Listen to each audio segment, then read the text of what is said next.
से ठीक कर सकता है और हम निरंतर देशवासियों को जैविक खाद्यान्न से भरपूर कर सकते हैं और कोई बीमारियों से बचा सकते हैं। लेकिन किसान भाइयों से मेरा निवेदन है, कोई जैविक खेती अपनाए, नई टेक्नोलॉजी को अपनाए और वैज्ञानिकों के संपर्क में रहे।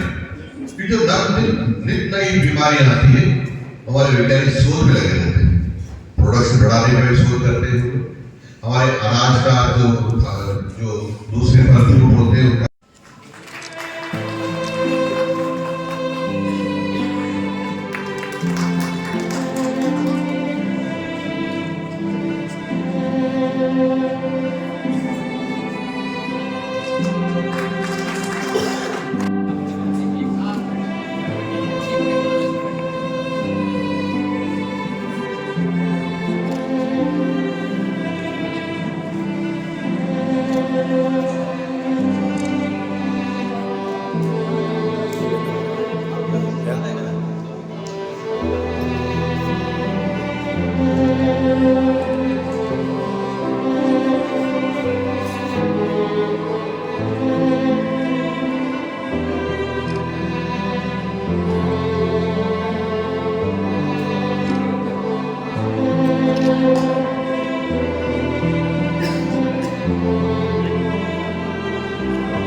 उनका चाहिए उसको, उससे हमारा लाभ भी होगा और किसान की आमदनी भी बढ़ेगी। क्योंकि मैं खुद तो किसान तो नहीं हूं, लेकिन किसान का बेटा जरूर हूं। लेकिन कई बार जो समस्याएं पैदा होती थी उससे हमको परेशानी में डाल। रेवड़ी का खाद बहुत अच्छा होता था क्योंकि इसमें गोबर भी डालते थे प्लास्टिक के अलावा, और तो उसको डाले तो मैं समझता हूँ कि बहुत उपयोगी होगा। हमारे कोई भी आंकड़ा है, नीम है, इसको इसके साथ और कई प्रयोग करके जो पेस्टिसाइड आ रहा है रासायनिक का, उसका उससे दूसरा हम दवाइयाँ बना सकते हैं। कई बार छिड़काव दीमक नहीं लगती है। ऐसे अनेक प्रकार के होते हैं। मैंने कहा कि मैं वैज्ञानिक तो नहीं, लेकिन मोटा कार्यक्रम को विधिवत शुरुआत करते हुए मैं सर्वप्रथम मंचासित करने के लिए श्री पवन जी गोयल, अध्यक्ष चित्तौड़ अंचल लघु उद्योग भारती, आपसे भी निवेदन करूंगा कि कृपया मंच पर कृपया सभी मंचासीन अतिथियों से निवेदन करूंगा कि दीप प्रज्वलन कर कार्यक्रम का विधिवत शुभारंभ करें।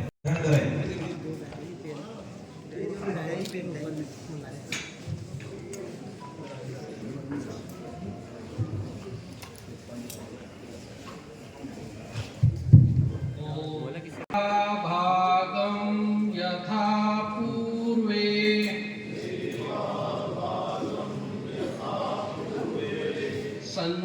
संजानानो मंत्रः समिते समानि। डिक्लाइन बोलते हैं। तो सिट्रस डिक्लाइन तो एक थोड़ा कॉम्प्लिकेटेड प्रॉब्लम है, कॉम्प्लेक्स प्रॉब्लम है, जिसमें बहुत सारा पहलू है, जिसमें बायोटिक फैक्टर्स, एबायोटिक फैक्टर्स, बहुत सारे आपका क्लाइमेटिक फैक्टर्स, बहुत सारा फैक्टर्स का उसमें इन्वॉल्वमेंट है। लेकिन खासकर सबसे बड़ा जो कंपोनेंट है, जो डिक्लाइन का जो मुख्य कारण है, जो तरह तरह का बीमारी जो नर्सरी स्टेज में लेके फसल को चर्चा करेंगे।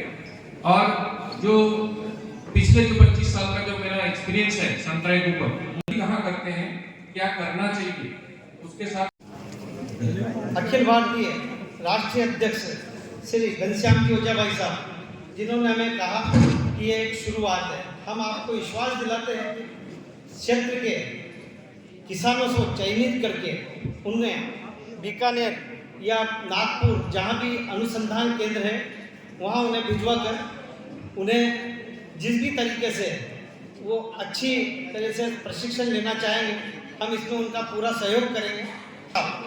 जो हमारे छोटे से आग्रह पर पधारे, मैं आपका बहुत बहुत धन्यवाद देना चाहूँगा।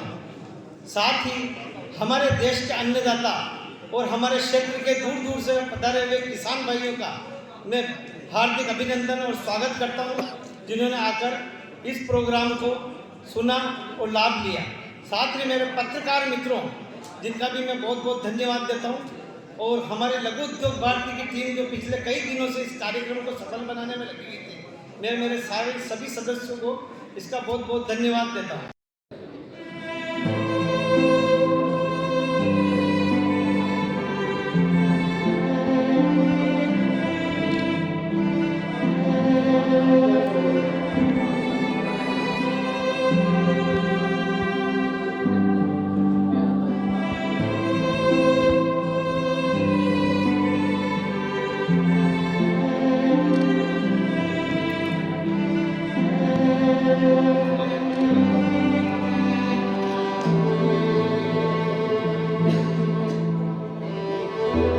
पर एक बूंद तो बन सकते हैं। इसलिए हमें सबको, किसानों को भी और उद्यमियों को भी, सभी को प्रयास करना है और हम प्रयास कर रहे हैं।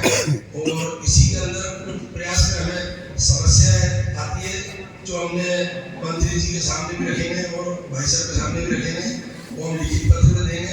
हमारी जो खाली एक मूल रूप से समस्या भी है कि हमारा जो औद्योगिक केंद्र है, जहाँ हमारे उद्योग जो है इंडस्ट्री एरिया, वहाँ पर जगह समाप्त हो चुकी है, कोई भी प्लाट खाली नहीं है। नए उद्यमी जो भी व्यापार उद्यमी लगाना चाहते हैं, अपना उद्योग लगाना चाहते हैं, उनके पास जगह की बहुत कमी है। तो आदरणीय मंत्री जी से, भाई साहब से और घनश्याम जी भाई साहब सभी पदाधिकारियों से मेरा निवेदन है कि प्रयास कर भवानी मंडी के 10 किलोमीटर के एरिया में हमें एक नया एंट्री पॉइंट बन जाता है। तो आपका जो मट्टी, स्पेशली जो खाद आप यूज करते हैं, गोबर खाद हुआ या आपका वर्मी कंपोस्ट हुआ, उसमें ये खोद कीड़ा रहता है, तो उसको आपको इलिमिनेट करना चाहिए। इस प्रकार का आपका कीड़ा आएगा तो और जल्दी उसका डिक्लाइन आएगा। ये इसको हम रूट रॉट बोलते हैं। शुरू में आपको पता है, ये फोटो में देखिए, दो प्रकार का जड़ है। एक तो मोटे वाला आपको दिख रहा है स्ट्रक्चरल रूट जिसको बोलते हैं, उसके साथ साथ एक रूट का जाला रहता है। आपने देखे होंगे जो किसान भाई का संतरा का पेड़ है, स्पेशली जिसके पास ड्रिप इरिगेशन का प्रबंधन है, जहाँ पे ड्रिप से जहाँ से पानी निकलता है उधर एक रूट का जाला बनता है। तो फाइटोप्थोरा वो सिलेक्टिवली वो रूट का जाला को खत्म कर देता है, सड़ा देता है। तो आपका बगीचे में ये रूट रॉट आया है कि नहीं आया है उसका देखने के लिए क्या सिस्टम है, आप थोड़ा सा मट्टी हटा लीजिए, फिर दोनों हाथ से आपको वो जाड़ा को खींचिए। रूट के ऊपर भी एक छिलका होता है जिसको हम कॉर्टिकल टिश्यू बोलते हैं। तो आपका हाथ में वो कॉर्टेक्स अगर आ जाता है, इसका मतलब आपका बगीचे में हाइट, आपको पौधा लगाने के वक्त वो आपको हाइट मेंटेन करना पड़ेगा। और उसका थ्रू आउट द लाइफ जो है, जब भी बगीचे में रहेगा, आपको संतरा के जो बड़ी यूनिट का हाइट 9 इंच ऊपर में रखना चाहिए, नहीं तो आपको ये फाइटोप्थोरा का प्रॉब्लम आएगा। दूसरा है, दूसरा रूट स्टॉक्स है। जनरली हमारा कंट्री में हम रॉक लेमन यूज करते हैं। 80% केस में हमारा कंट्री में सिट्रस जैमकेन होते हैं जिसका इस्तेमाल होता है एज ए रूट स्टॉक। लेकिन अभी यहाँ पे फाइटोप्थोरा का बहुत ज्यादा प्रकोप है, इंसिडेंट बहुत ज्यादा है। इस कंडीशन में एलएमओ बोल के दूसरा एक रूट स्टॉक हमने रिसर्च के लिए किया है। इसका जो रेजिस्टेंस पावर है, इसका जो टॉलरेंस लेवल है, लेवल फुल लाइन से इवन बेटर है। तो इन दैट केस आपको एलएमओ के ऊपर पौधा वाला यूज कर सकते हैं। और जब वाटर लॉगिंग होते हैं, बहुत सारे केस में जब बारिश लगातार रहते हैं, बारिश के कारण आपको मट्टी के अंदर ऑक्सीजन चला जाता है, तो पौधे का डिक्लाइन जल्दी होता है। तो आप कहने का मतलब है आपका ड्रेनेज बहुत अच्छा होना चाहिए। ये देखिए, हम इसको रेस बेड मेथड बोलते हैं। रेस बेड मेथड का फायदा क्या है, आपको 20 ग्राम से लेके 4 किलो तक फल भी आता है। ये भारत की जितनी भी तरह की हमारी जलवायु है, मिट्टी है, उसमें कहीं ना कहीं किसी न किसी रूप में एक स्पीशीज वहाँ अवेलेबल है। जैसे मैं राजस्थान की बात करूं तो दक्षिण राजस्थान में हमारे नागपुर संतरा होता है। आप नॉर्थ में जाएंगे जहाँ गंगानगर हनुमानगढ़ है, वहाँ बहुत कमर्शियली हमारा कीमो हो रहा है। सेंट्रल राजस्थान की बात करेंगे, पूर्व से लेके हमारे गुजरात रीजन तक, जिसमें हमारा जोधपुर है, भरतपुर है, सवाई माधोपुर है, जयपुर, दौसा, अजमेर, सिरोही, पाली होते हैं, मेहसाणा तक जाते हैं, तो हमारा नींबू का पीपल है। तो कुल मिला के सिट्रस राजस्थान की नंबर 1 क्रॉप है जिसमें प्रोडक्शन और एरिया, और वर्ल्ड की भी सबसे बड़ी जो ट्रेड है वो नींबू बल्कि फलों का ही है। इसमें बहुत सारी वैरायटीज है और हमें उनके बारे में जानना जरूरी है। जैसे यहाँ सिर्फ संतरा ही हो सकता है और नॉर्थ में सिर्फ किन्नू हो सकता है, सेंट्रल राजस्थान के पार्ट में से नींबू होता है। लेकिन इसके साथ हमें और भी थोड़ा सा इंटीग्रेशन करना चाहिए। जैसे हमने 10 साल पहले बीकानेर के रीजन में, जहां हमारे पास खेत नहीं रेत है, और उस रेत में हमने 2.5-3 क्विंटल तक प्रति पौधा हमारे माल्टा ग्रुप के, वेलेंसिया ग्रुप के और मौसमी ग्रुप के भी फ्रूट्स लिए हैं, जिससे क्या होता है कि हमारा मार्केट सस्टेन हो जाता है। जैसे किन्नो है, वो क्लाइमेट रेजिडेंट क्रॉप है, जब तक रात का टेम्परेचर 10 डिग्री से नीचे नहीं जाता है तो उसमें मिठास ही नहीं आती है। नागपुर संतरा थोड़ा सा उससे कम रेस्पॉन्स करता है, इसलिए आप लोग 2 क्रॉप ले रहे हो। तो इसके अलावा आप यदि मार्केट गल्ट को रोकना चाहते हैं, क्योंकि किसान की ये भी एक समस्या है, किसान प्रोडक्शन में कहीं पीछे नहीं है, लेकिन उसको उचित कीमत नहीं मिलती है उसके उपज की। जैसे आपका जो प्रोडक्शन है नागपुर संतरा कई बार 10 रुपए किलो से नीचे आ जाता है और किलो 5 रुपए किलो बिकता है। यदि हम इनके बीच में इंटीग्रेशन करते हैं स्वीट ऑरेंज ग्रुप का, उसका मिनिमम मार्केट पिछले 10 साल का इंडिया की किसी भी मंडी का आप उठा के देख लीजिए, 25 रुपए से 35 रुपए किलो तक किसान को मिलता है। तो मेरा आप लोगों से ये कहना है कि आप थोड़ा सा इंटीग्रेशन कीजिए, जिसमें हमारे पास बहुत अच्छी वैरायटी यहाँ है। हम traditional variety, ruling variety India की है, जैसे सतपुटी है, मौसम्बी है। वहाँ प्रोसेसिंग इंडस्ट्रीज को एक ही इशू है कि उसमें थोड़ा सा बीज ज्यादा नंबर में होते हैं, 25 से लेकर 35 बीज होते हैं।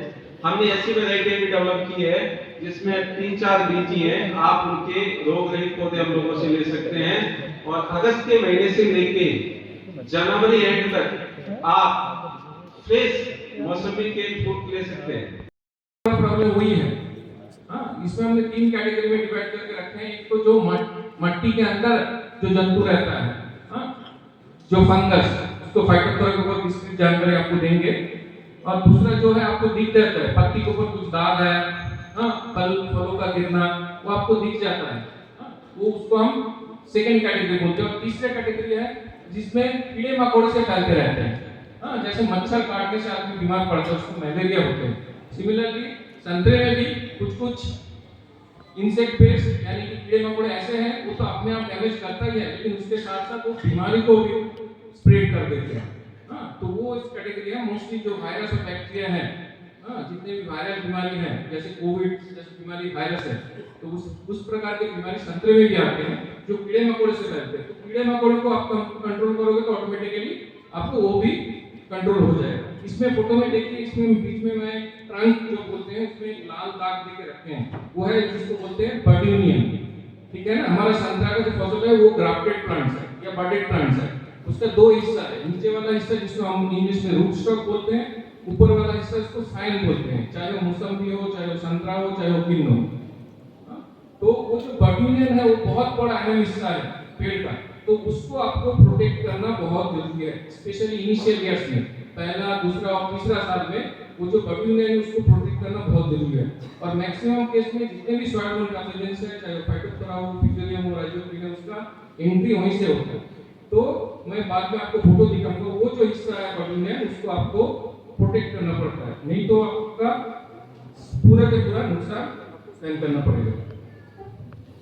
तो ये आपको बता देता हूँ कौन सा महत्वपूर्ण जो बीमारी आती है। एक तो जैसे मैं बताया फाइटोप्थोरा एक फंगल बीमारी है, वो एक हम लोकल लैंग्वेज में कवक बोलेंगे या मराठी में उसको बुरशी बोलते हैं।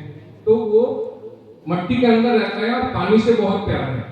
जहाँ पे इससे वाटर लॉगिंग फंगस, जहाँ पे भी पानी जमा हो जाता है वहीं पे उसका मल्टीप्लिकेशन शुरू हो जाता है और वो फिर इन्फेक्शन शुरू कर देते हैं। ये देखिए फोटो में, ये नर्सरी का फोटो है, आपको लेफ्ट साइड में जो फोटो दिख रहा है इसमें देखिए कुछ पौधा निकलने से पहले मर जाता है, कुछ निकलने के बाद मरता है, तो उस हिसाब से उसको हम प्री इमर्जेंस पोस्ट इमर्जेंस नाम देते हैं। और राइट में जो है उसको रूट रॉटिंग करते हैं, रूट सिस्टम जो है संतरा का जो रूट सिस्टम उसके ऊपर इफेक्ट करते हैं। पर्टिकुलरली मैं आगे चल के बताऊंगा, संतरे में जनरली 2 प्रकार के जड़ होते हैं, एक तो मोटा वाला जो जिसको हम स्ट्रक्चरल रूट बोलते हैं, और स्ट्रक्चरल रूट के साथ एकदम धागा जैसा एक रूट रहता है जिसको हम फाइबरस रूट बोलते हैं, फीडर रूट बोलते हैं, जो मट्टी से आपको न्यूट्रिएंट और पानी खींचते रहता है। तो फाइटोप्थोरा सिलेक्टिवली वो फाइबरस रूट्स को इफेक्ट कर देता है, तो पूरा उसको रॉटिंग कर देता है, सड़ा देता है। तो अगर आप कोई भी नर्सरी में जाते हो, जब पौधा खरीदने के लिए आप जाते हैं, एकदम आपको कोई भी इन्फेक्टेड पौधा नहीं लेने का, ओनली जो आपका स्वस्थ पौधा है, हेल्दी पौधा है, उसको आपको चुनना है। मैक्सिमम हमारा कंट्री में सबसे बड़ा प्रॉब्लम यही है लोगों को अच्छा क्वालिटी प्लांटिंग मटेरियल नहीं मिलता है। डिजीज फ्री प्लांटिंग मटेरियल जिसको हम बोलते हैं, रोग मुक्त पौधा।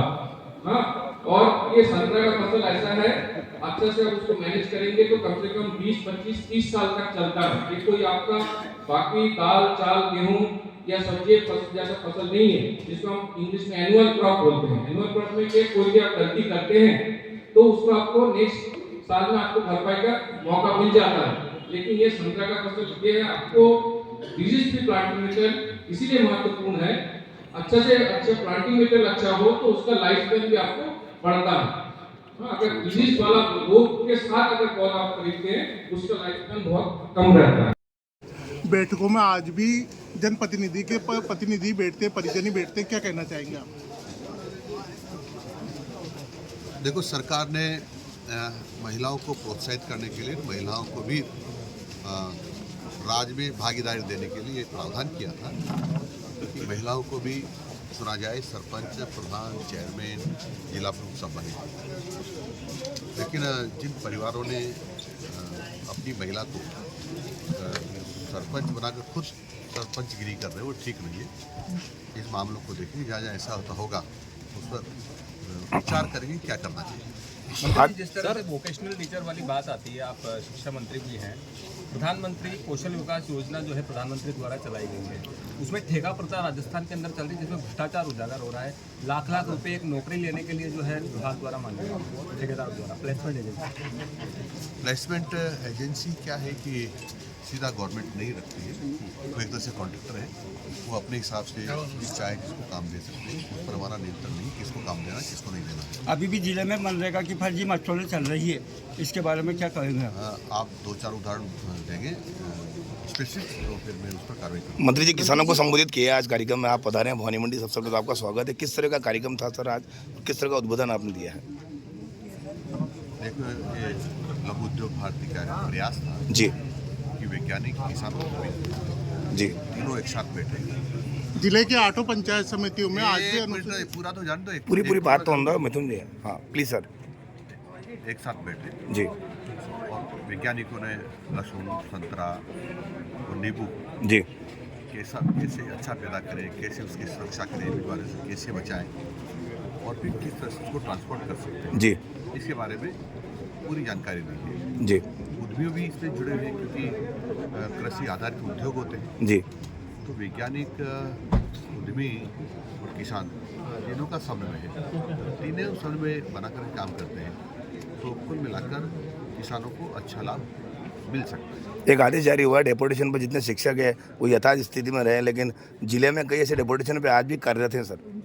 12 फरवरी तक यदि कोई भी डेपुटेशन पर मिला मुझे जी, और जो वाजिब नहीं, कई संस्थाएं हमारी ऐसी जगह डेपुटेशन करना पड़ता है जी, और उसके अतिरिक्त जी, तो उस अधिकारी के खिलाफ सख्त कार्रवाई करूँगा और अधिकारी, जिला शिक्षा अधिकारी के खिलाफ सख्त कार्रवाई करूँगा।